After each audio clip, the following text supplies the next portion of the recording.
I want to like Kia's new EV9. I really do. I'm sure it's quiet, comfortable, luxurious, capable, and even innovative in so many ways. I even kind of like how it looks. But to me, all of this is eclipsed in a major way by the mammoth disconnect embodied in this vehicle. The drain on the Earth's resources, it's staggering. Like the obvious and intrinsic ineffectiveness of cars like this as any kind of climate countermeasure. Nobody can save the planet 2.6 tonnes of vehicle at a time, can they? No matter how enthusiastically we attempt to wrap such a concept in the language of green virtue.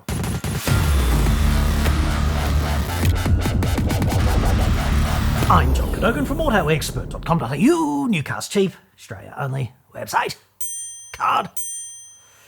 The automotive media is enthusiastically jizzing right across the newsroom over Kia's new EV9 right now. It's amazing to watch, like salmon spawning.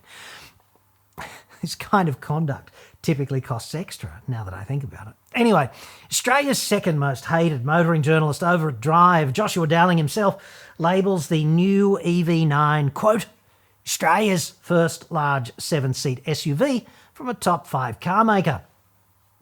Of course, the country's first electric 7-seat SUV was the Tesla Model X, so that top 5 car maker caveat is kind of important for that claim. And the 3-prong EQB box can also be yours with 7 seats if you really want to do that to yourself. The Bridesmaid also categorises the EV9 as the, quote, most expensive vehicle sold by Kia to date. And both of these claims are true. But there are also, I would argue, some doors that not even the Bridesmaid can step through. So here's what nobody involved in the EV9 pan newsroom jizz storm either knows or is prepared to say. Kia's new whole lot of rosy burger EV is heavier than a fucking Toyota Land Cruiser 300 VX. In the automotive morbid obesity sweepstakes, it's a photo finish actually, but the EV9 is just a bee's endophallus heavier, 6 kilos. The Land Cruiser tips the scales at an eye-watering 2,630 kilos. But the EV9 in top spec GT line trim with both motors is 2,636. The EV9 is even bigger than a Land Cruiser too. Like it's 30 millimeters longer and it's on a 250 millimeters longer wheelbase. Both vehicles are the same width, but the EV9 does not stand as tall. It's actually 195 millimeters, not as tall, and it's that plus the extended wheelbase that makes it kind of look like a Mafia Hitman minibus headed for Vegas. That's what I like about the look, incidentally. It's kind of cool, but polarizing. This sheer excess it's impossible for me to justify. Like, if you care about the future, if you care about resources or conservation, emissions, etc. And of course, this is why electrification is being pushed as a form of climate action. This is why we're doing it at the highest level. So just forget the battery momentarily, right? I'm just talking now about the waste of mundane resources, the steel, the glass, the aluminium, the rubber, the plastics.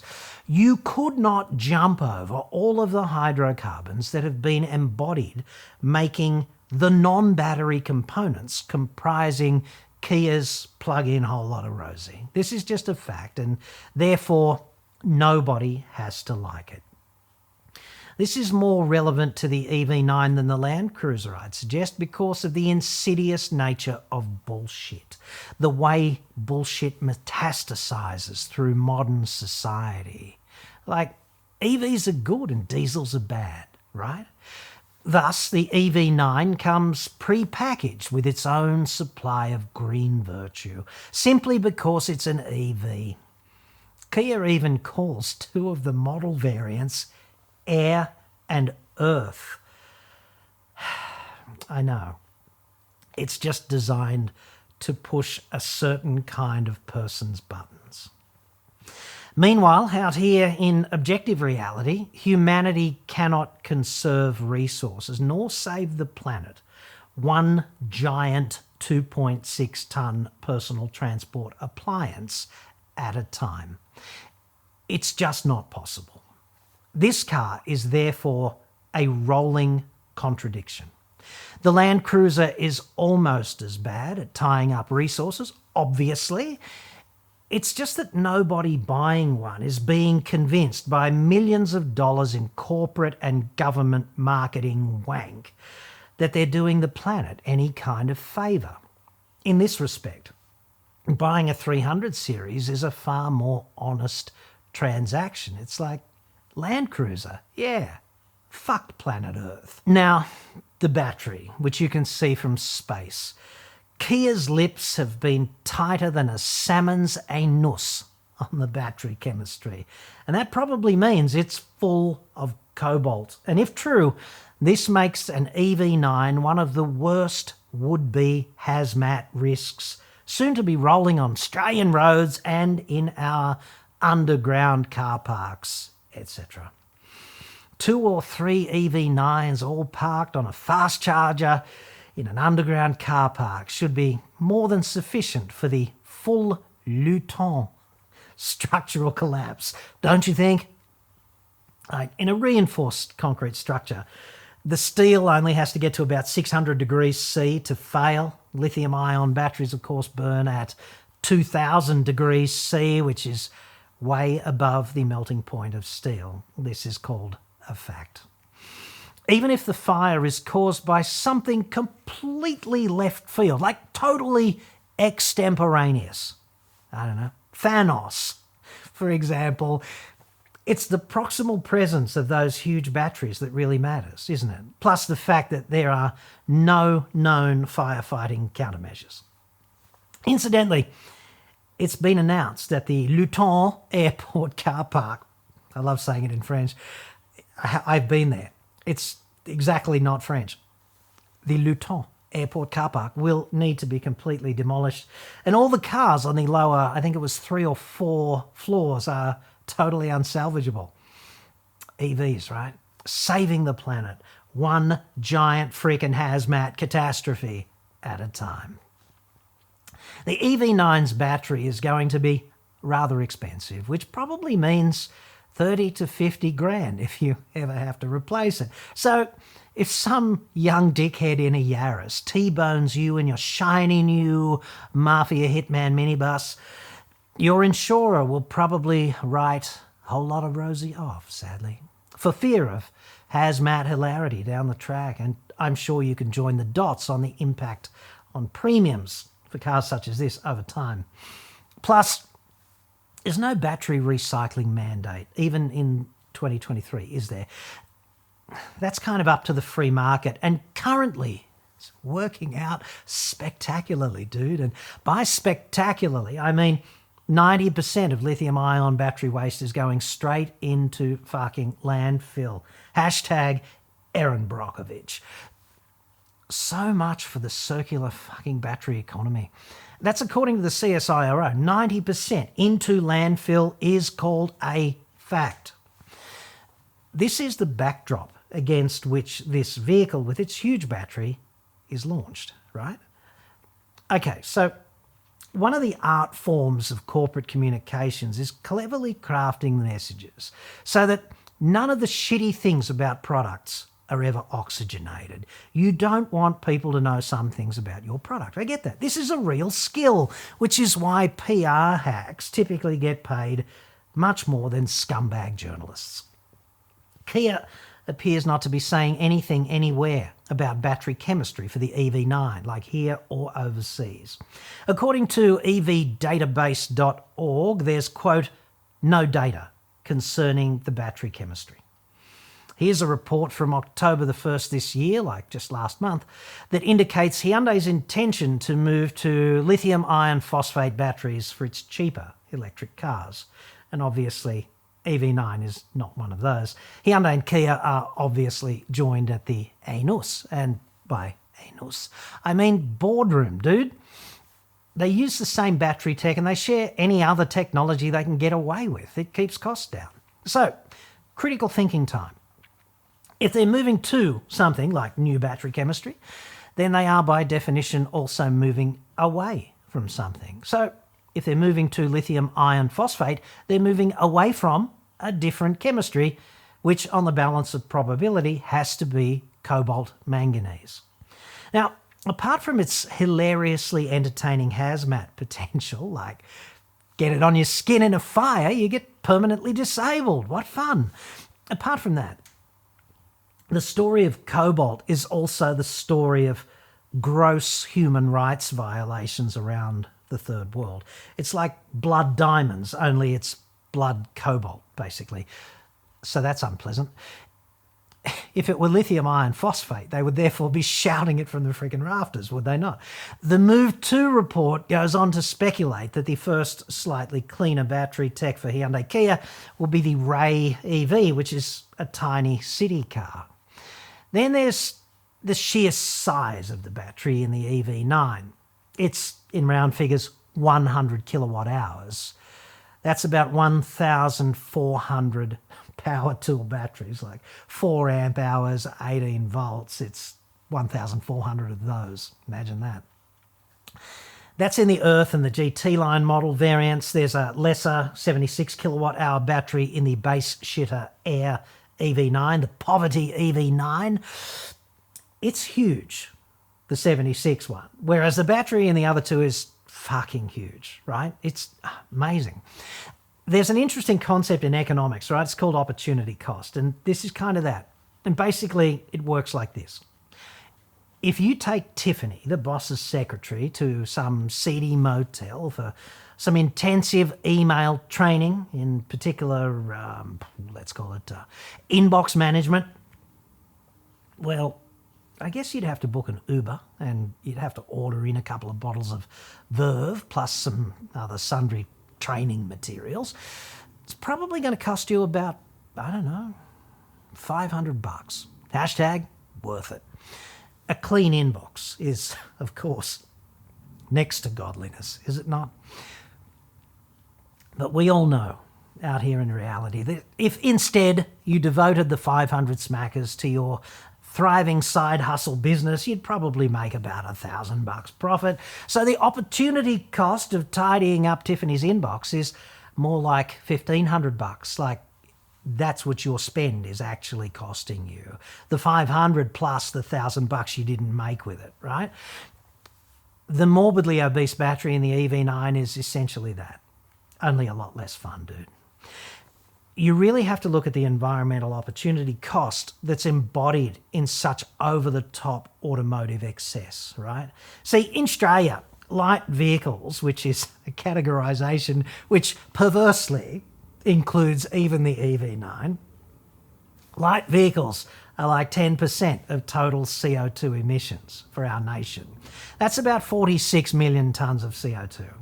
But electricity is about 153 million tonnes, and the so-called fugitive emissions, which is essentially coal mines farting methane, that's another 48 million tonnes, inconveniently. Coal mines and electricity are, of course, a two-headed coin, the total value of which is roughly 200 million tonnes of CO2.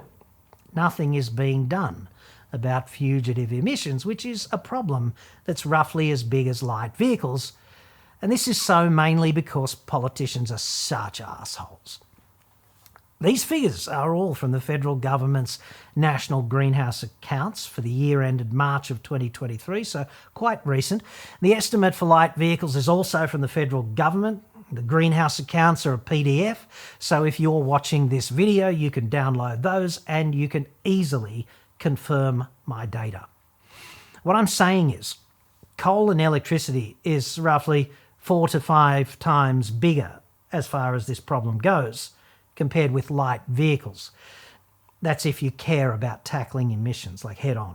Lithium and cobalt are extremely limited resources, and therefore it behooves us as a species to devote them to solving this problem in the most efficient way, which is to say, in the way that will make the biggest difference in the shortest time.